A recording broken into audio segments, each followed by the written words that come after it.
Halo semuanya, perkenalkan nama saya Doni Hardin Palawa. Saya dari Aktuaria 21. Di sini saya akan menjelaskan penugasan modul 2 untuk materi praktikum analisis deret waktu. Langsung saja, di sini saya akan langsung share screen.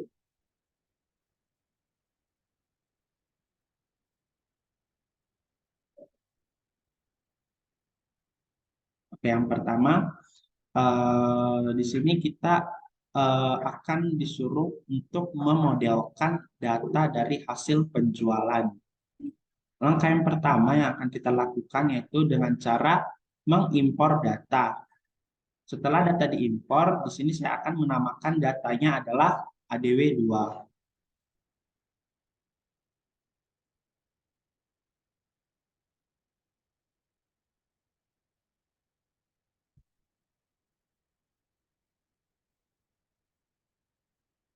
Setelah data diimpor, kemudian di sini Ika akan memplotkan datanya dengan perintah tsplot dan memasukkan data ADW. Kemudian di sini kita mensubset data di mana kita hanya menggunakan YT-nya saja. Kita hanya menggunakan kolom YT-nya saja. Kemudian setelah perintah ini di-run, maka keluarannya adalah grafik runtun waktu berikut. Langkah selanjutnya adalah menguji kestasioneran. Sebelum kita menguji kestasioneran, di sini kita akan menggunakan package stats, t-series, and vstats.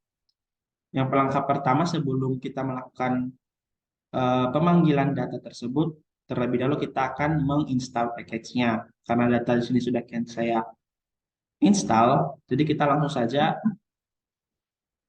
langsung saja memanggil datanya, yaitu dengan menggunakan perintah library stats, library t-series, dan library env stats. Selanjutnya, di sini kita akan mendefinisikan as.ts ini sebagai data 2. Jadi data 2 sama dengan as.ts, kemudian masukkan data ADW tadi.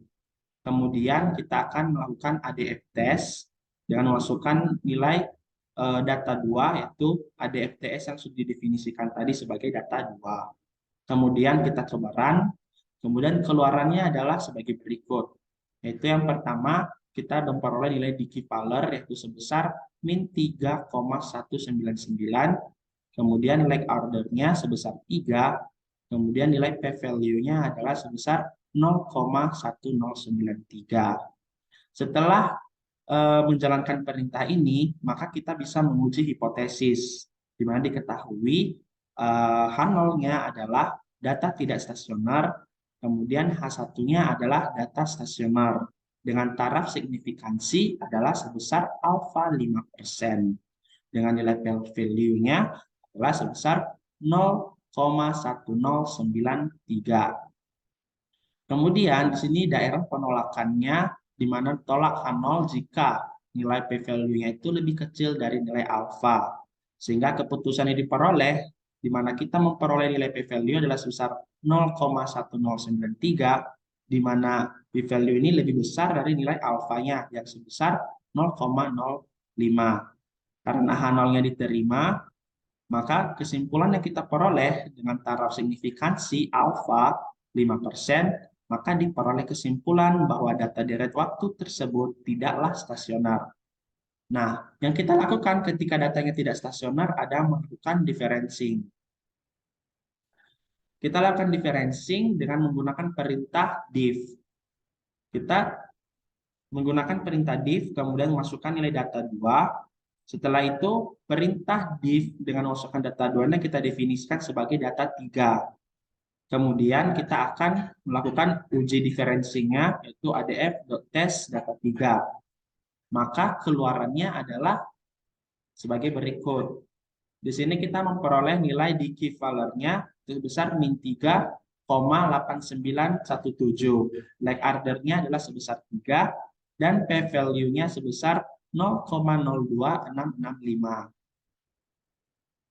Maka dengan nilai tersebut kita bisa menguji hipotesisnya.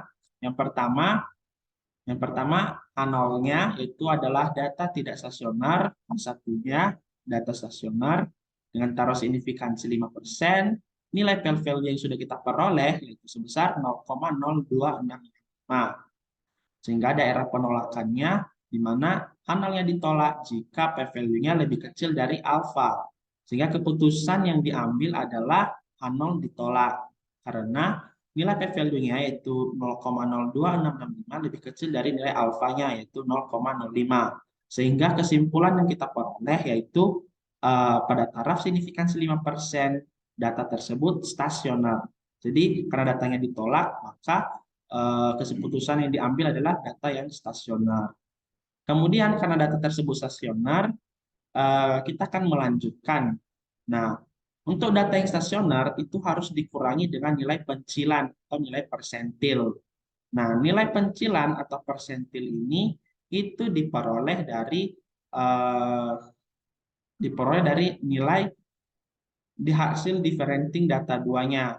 Nah, untuk menentukan nilai pencilannya yaitu kita akan mencari nilai yang lebih tinggi, nilai yang lebih rendah, yaitu yang pertama di sini adalah nilai min 4,6100. Jadi kita sudah mendapatkan nilai pencilannya adalah 4,61, sehingga langkah selanjutnya adalah mengurangi nilai tersebut dengan data 3 atau data 2 yang sudah di differencing.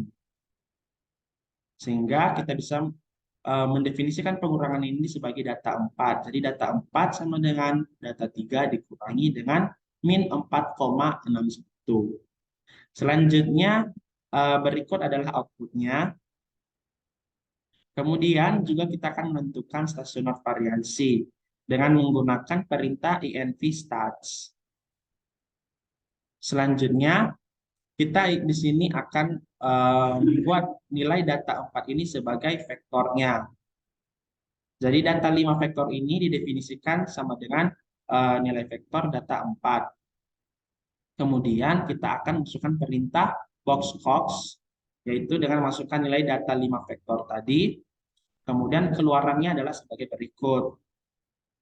Kemudian di sini kita akan perhatikan nilai lambdanya, di mana nilai lambda yang memiliki PPCC yang besar, yaitu adalah sebesar 1,5, yaitu di mana nilai 1,5 ini adalah sebesar 0,9873575.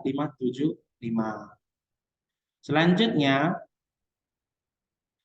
kita akan mentransformasikan data tersebut dari nilai lambda yang sudah kita peroleh itu sebesar 1,5.